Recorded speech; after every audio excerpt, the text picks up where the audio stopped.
DSW, Designer Shoe Warehouse, is the one-stop shop for all your footwear needs. With sneakers, boots, and everything in between for every style, mood, and occasion, you'll definitely find shoes that get you at prices that get your budget. DSW has what you need, but more importantly, they have what you didn't even know you wanted. You never know what you'll find at DSW. Find the shoes that get you at prices that get your budget at DSW stores or DSW.com. Welcome to the No Guilt Mom podcast. I'm your host, Joanne Crone, and we are going to talk about something that a lot of our No Guilt moms, our Lolas, talk about all the time. It's overwhelm, and it's the shame that comes from overwhelm. So many moms believe, like, I shouldn't feel this overwhelmed. Other moms handle this better than I do.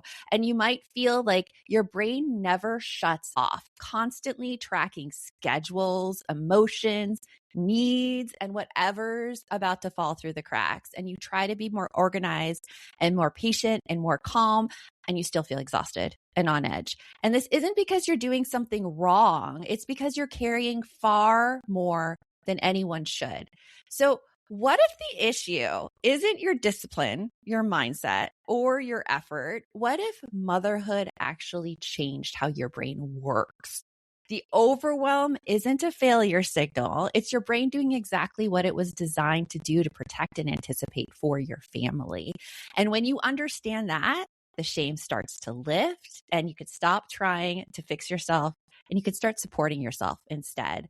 So in this episode, we are going to talk about how motherhood changes your brain, why you feel overwhelmed all the time, and how to design a life that actually supports your mom brain. And by the end of this episode, you're going to understand why willpower and self-care alone don't work and what actually helps you instead. And you're going to walk away with one small, realistic shift that you can do to bring relief without adding another thing to do on your to-do list. And if you've ever wondered why you can't just calm down or do less, stay with me. This is going to change how you see yourself. Helping us do this today is Emelia Ferreira, and she's the founder of Biohacking Motherhood, which helps women rewire the subconscious patterns shaped by old imprinting and conditioning, the ones that dilute your focus, limit your potential, and keep people reacting instead of creating. Through a neuroscience-based process, she teaches you how to overwrite that wiring so you can access your deeper intuition and super learning. And with that, let's get on with the show.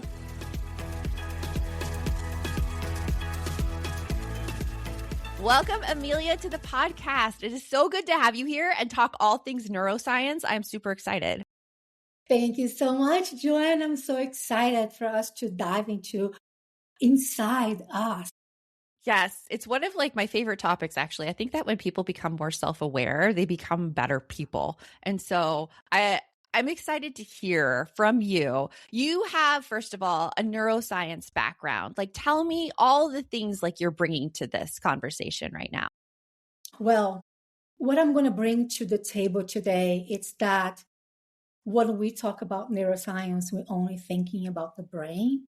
But the more we study neuroscience, we start understanding how much the environment itself is triggering us to respond. And it's not only the brain that is the main thing that is allowing us to flourish and to connect to systems that actually go beyond the brain. Like when we talk about intuition and deep learning, yes, those happen in the brain, but the signals actually coming from a different place. So we're going to explore that today. Ooh, that's interesting. So when a woman becomes a mother, what actually changes in her brain? Okay, so I wanted us to push back a little bit the idea that we change our brain, right? Mm-hmm. And as a mother, I wanted to say something even deeper. I think we are almost born again, physiologically speaking. Okay. So yeah. We don't change. The mothers won't change your brain. It can be kind of a metaphor, but we can measure those changes. What happened to your brain when you're pregnant is that your brain starts reorganizing itself. And the changes are extremely profound. So there's a reduction in your brain in the gray matter, which means that it's shifting the focus It's not that your brain is actually becoming smaller. It's just it's becoming more specialized. It's a very sophisticated process. So the gray matter is where you switch information, where you send information. So instead of it be sending information to place of like, let's check the weather, you're only going to be checking information is my baby alive. It's my baby not alive. So it's a process of concentration, specialization. So that makes a lot of sense. And there's something else that's very important, which is when you are pregnant, two things happen, right? So you have a hormonal shift that's only going to happen in that specific moment in the history of the women. Okay. It's never again going to happen, which is your estrogen and your progesterone going super high. And what that do, that will make you more social. You're going to have a more social ease. You're going to be more light when you are pregnant. Interesting. But the moment you deliver the baby, that signal, that combination of hormones will drop 90% in just a few days. You're going to lose that ability. That's a huge, huge drop. And it's funny, you mentioned like you become more sociable and more like light. I felt like I was so grumpy while I was pregnant, Emelia. No, then, like, really? But your skin was shining, I bet. Your hair looks amazing. During my second pregnancy, my skin was shining and everything. During my first one, I don't know what it was. But like that hormonal drop and that shift, I mean, that must cause like, I personally went through postpartum depression and anxiety. I'm guessing that hormonal shift has a lot to do with that. That's exactly what happened. That's exactly the experience of women happen. But one interesting thing that is the follow-up of that drop, it's what we call the hypervigilance. Have you heard about this term before? I've heard of hypervigilance, but not particularly towards motherhood. Well, that's what you become. You become hypervigilant because you need to make sure that your baby is going to survive. What happened in that change, it's a very primitive process.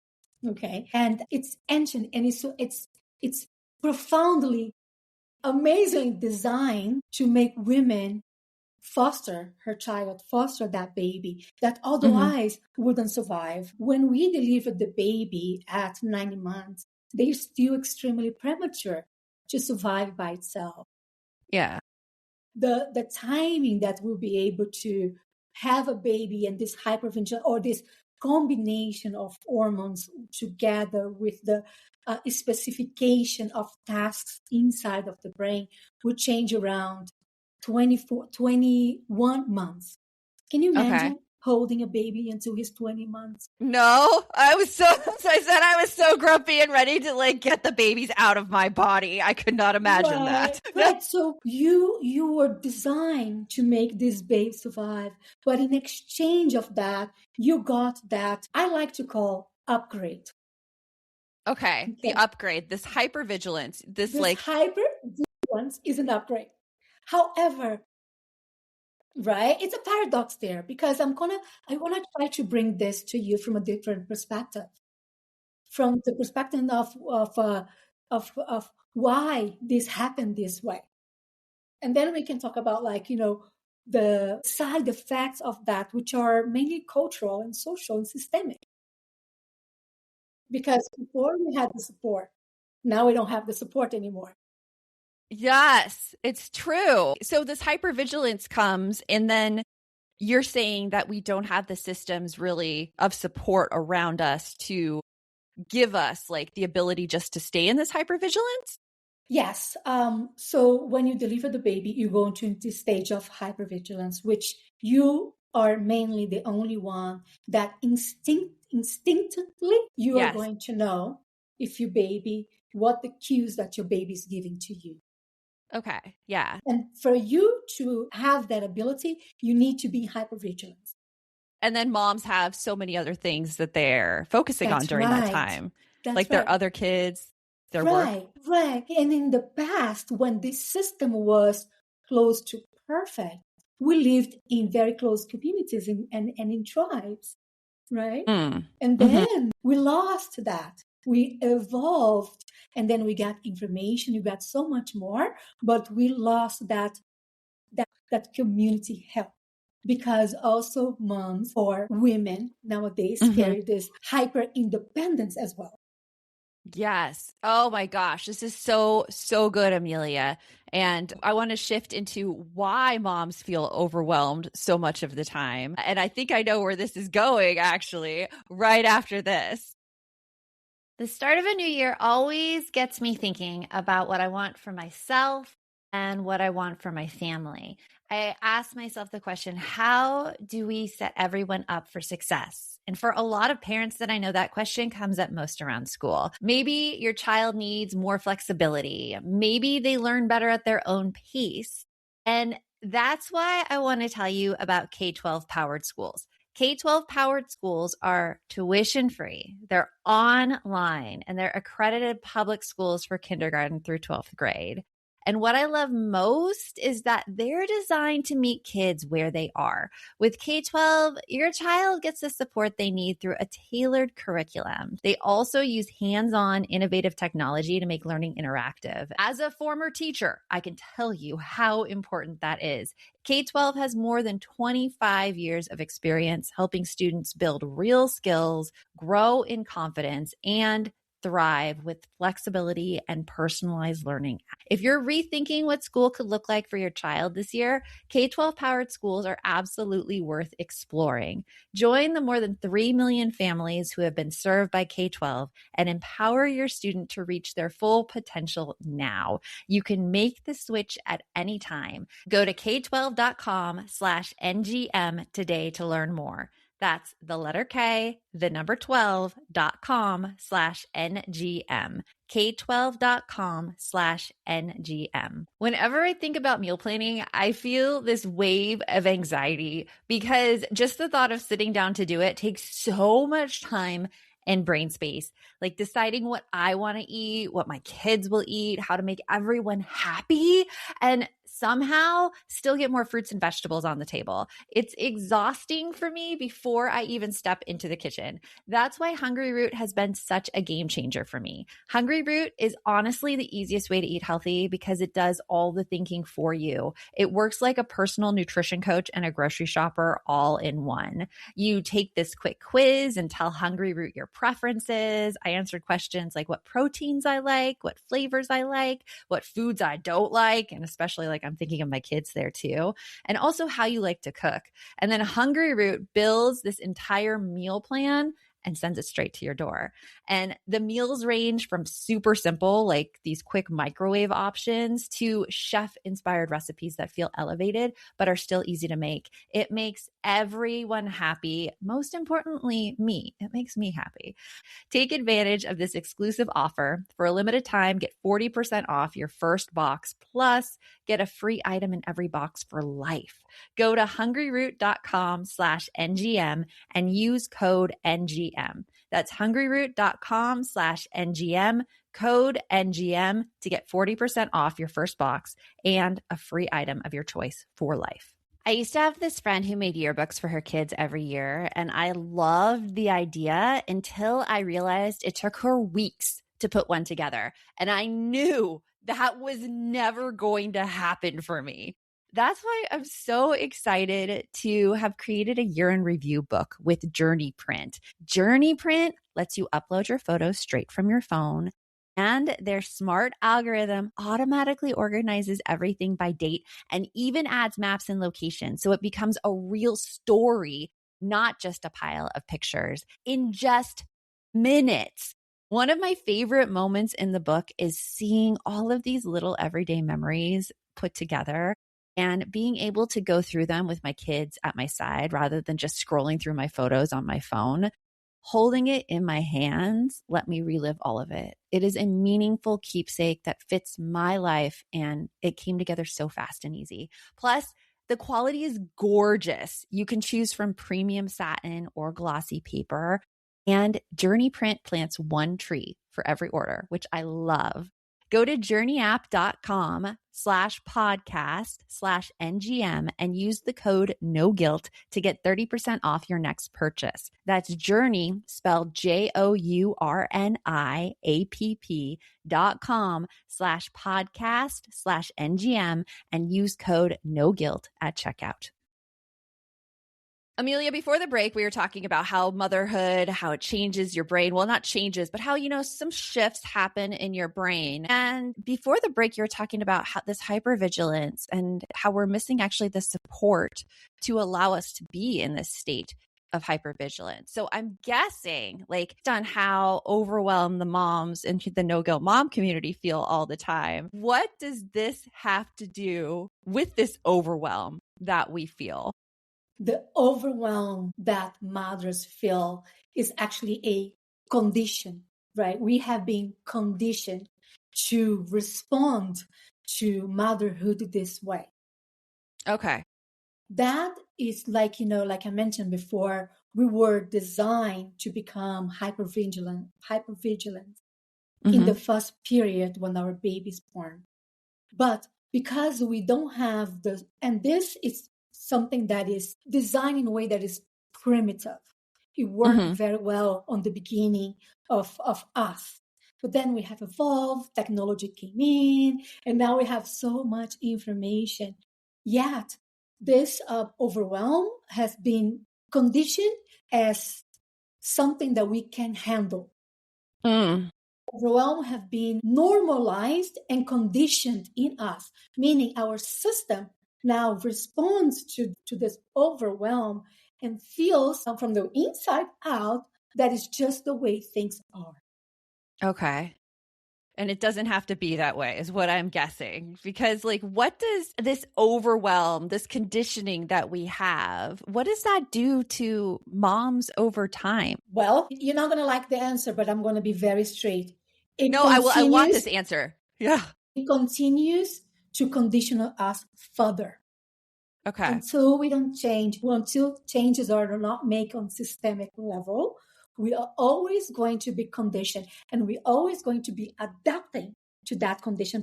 Because I'll tell you one thing, this change that happens to our brain is really specific to the part of our brain that is considered to be our reptile brain, our primitive brain.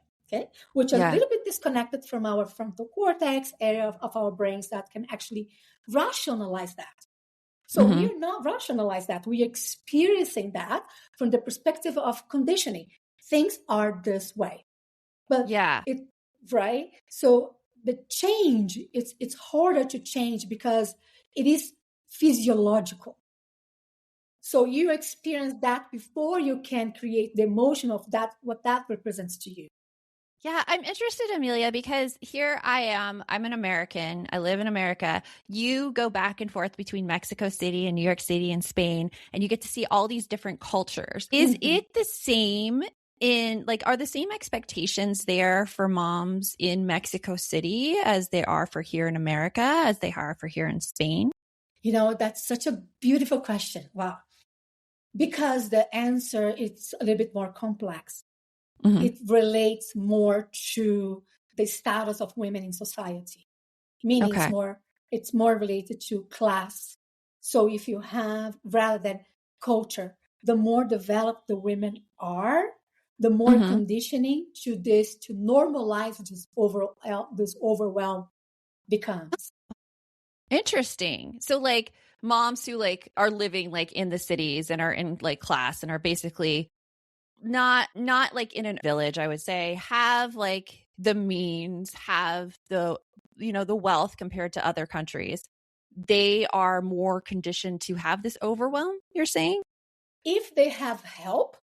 So if you say in Brazil, where I'm from, if you have the help, the nurses, right, the nannies and everything else, and plus you work, you're still going to feel that overwhelm because you're still going to feel that guilt of not staying with the baby, which is innate in you because your brain has shifted. Yes.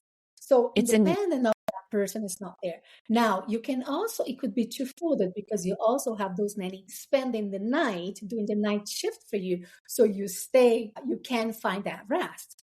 So it's a very complex question because innately that shift, it's literally for the cues of the baby. And you receive the cues of the baby from other hormones that cause oxytocin, right? It's beautiful because it's really instinct. It's not even that you can rationalize those things. right? So the guilt and the shame that we feel aren't exactly, it's not our fault. It's kind of like how we're wired just to be hyper Yes. vigilant of that one, our child. Yeah. When you have a baby, it's really important to have that hypervigilance and Yes. make sure that they can survive. And as they get older and older, like elementary school, even high school, I mean, I have a 17-year-old, it's really worthwhile to be able to pull back as a parent so that these kids can have more independence. Is there a time in a mother's life where the shift starts to happen, where she stops becoming so hypervigilant of her child? Or is this like something that will just progress through the entire child's life? Yeah. Yes, it is. It can be integrated. Mm-hmm. So a lot of us don't get the education, right? Know how and how to integrate those systems, because that's why I like to say we are born again, because now you become a different person. Okay. And also, before I answer that, it's very interesting to also think a lot of mothers have this idea of their past self before motherhood.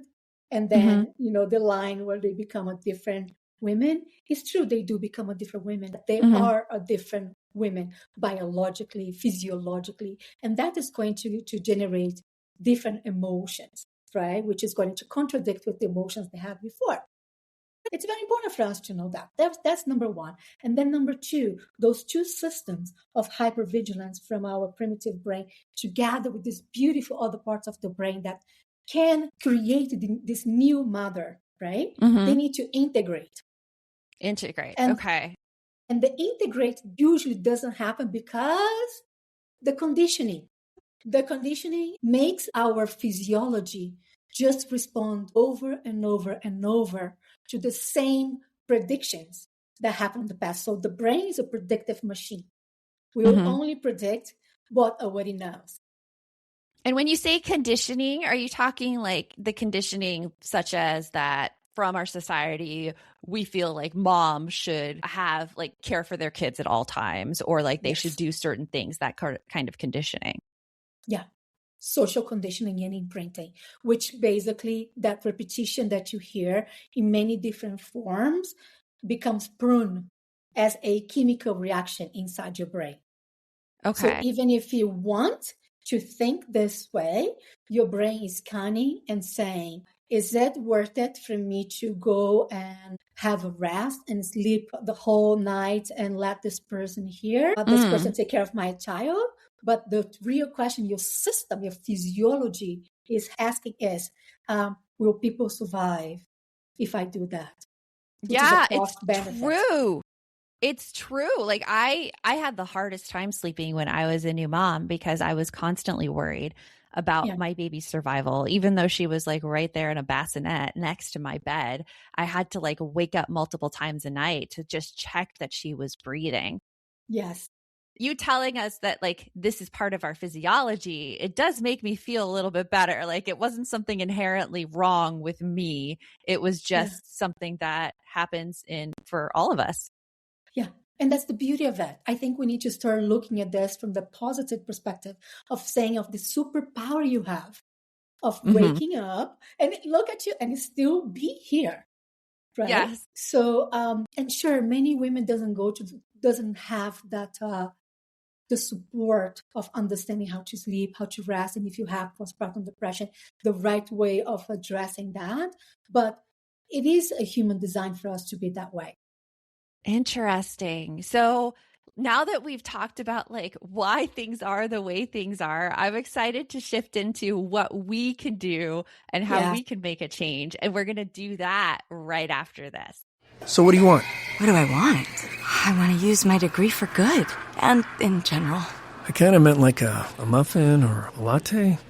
I want a job with a generous work-from-grocery-store policy. You are here a lot. Debbie, please, I'm working. I want a job that will change the world. Ma'am, this is a drive-thru. And some nuggets. With LinkedIn's new AI-powered job search, you can find roles that match your unique skills so you can dare to discover more. Visit linkedin.com/jobs to learn more. We know how many changes take place in a mom's brain after childbirth, during childbirth. Now, what does it look like to actually support moms and the ways that the mom's brain works through like parenting. All right. So we talk about the brain in mothers changing to become acute to the baby's need. And that becomes a conditioning after time. And a lot of the conditioning comes with the overwhelm, right? Can you see this is a very sophisticated, old system? Yes, very old system. And I'm like wondering why we haven't gone back and like changed this conditioning for moms hearing it. It makes me a little angry that we haven't. Well, you're going to be happy today. One way for us to expand this idea is to override that system.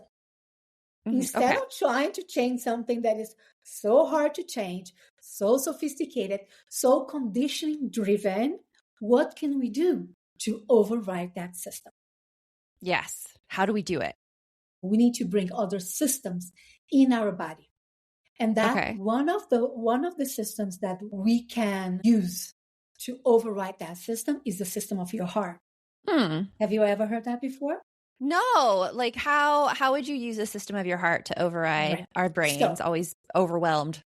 Yeah, exactly. Yeah. Your heart has independent neurons that work in a different system than your brain. Your heart does not pass through the cognitive system that your brain does.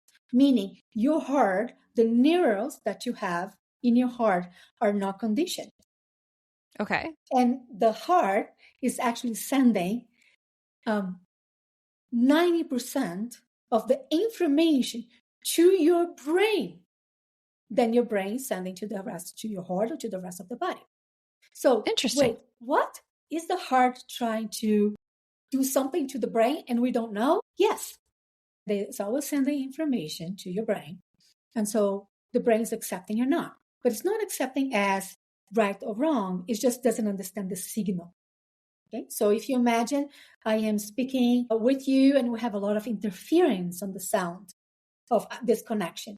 If this is happening, it's hard for you to get understanding what I am trying to say. So what you're talking about, it's the intuition. Your heart is basically part of the system in your body that lends to your intuition. And we just haven't been taught, haven't been conditioned how to tune in to that signal because it's all garbled, it's all warbled, it's like it's messy in there. How do we start tuning into that? Yes. In the physiology level, I think it's very important to understand this is not a mindset. That's why time management tools usually are harder to achieve because you are trying to work with the conditioned brain to do something that was conditioned to do. One way for us to connect, for us to tune in is through breath. Okay. That's number one.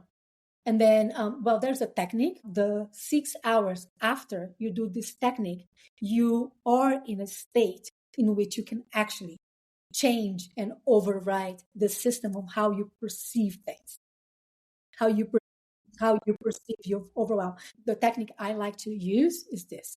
You have, it's with breath. Okay.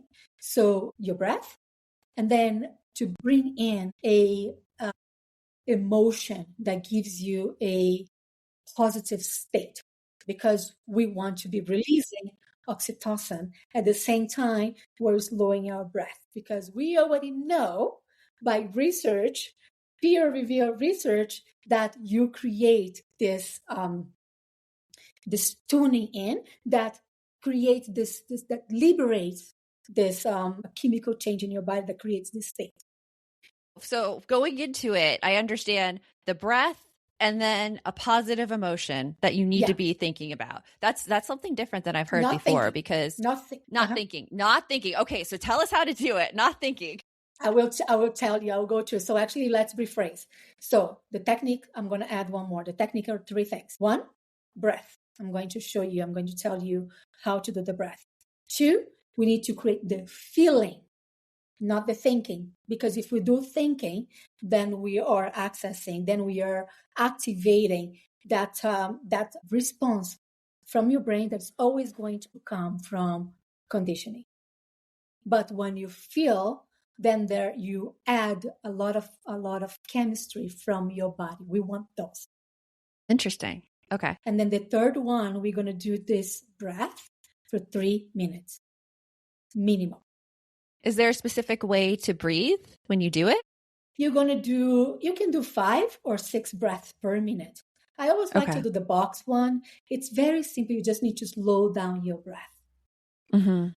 Okay. Just like the box, it's like you're tracing the box in the air, it's like where it's 4 like in, 4 in, 4 out, 4 in, 4 out. But one thing that I wanted to add is whenever you're breathing, you're going to touch here. Why? Because we want the physical sensation. We want to be here on a heart area, okay? So Why? touching your heart while you're breathing. Yeah. Why? Because you are stimulating heat. And we want this heat to be here to stimulate the physicality of those neurons. You're doing the box breathing. You're feeling that emotion. Yeah. How do you feel it without thinking? Because like that's a little blurry to me. You can bring a memory. Okay. So yeah, sure. Okay. We do need to use the thinking to bring the memory to it. So I like to choose before I do this. So you can choose, I don't know, the day your child was born. I love to do this one because you had so much oxytocin being released. That's why I like the work I do is for moms, because I'm always connecting to the amount of oxytocin we can release when we're doing this. It's going to be the birth of your daughter or your son. If it's not traumatic, if it's traumatic, let's go to the next one. And so we find one. Okay. So in our case, let's do the birth, because I think hopefully, we can think of, even if it was traumatic, we can think of one moment of that birth that was beautiful, probably, on the moment that the baby comes from the vaginal canal, or even in C-section, the amount of oxytocin release, it's so high that you feel that twice again in a lifetime. Do you know when that is? No. When is it? On your own birth, and it's going to happen your own death. Oh, man. Okay. That's special. Okay. That's a beautiful thing, because what happens to you just gives you so much insight, so much connection to your deep intuition. So it sounds mystical, but it's not. This is science.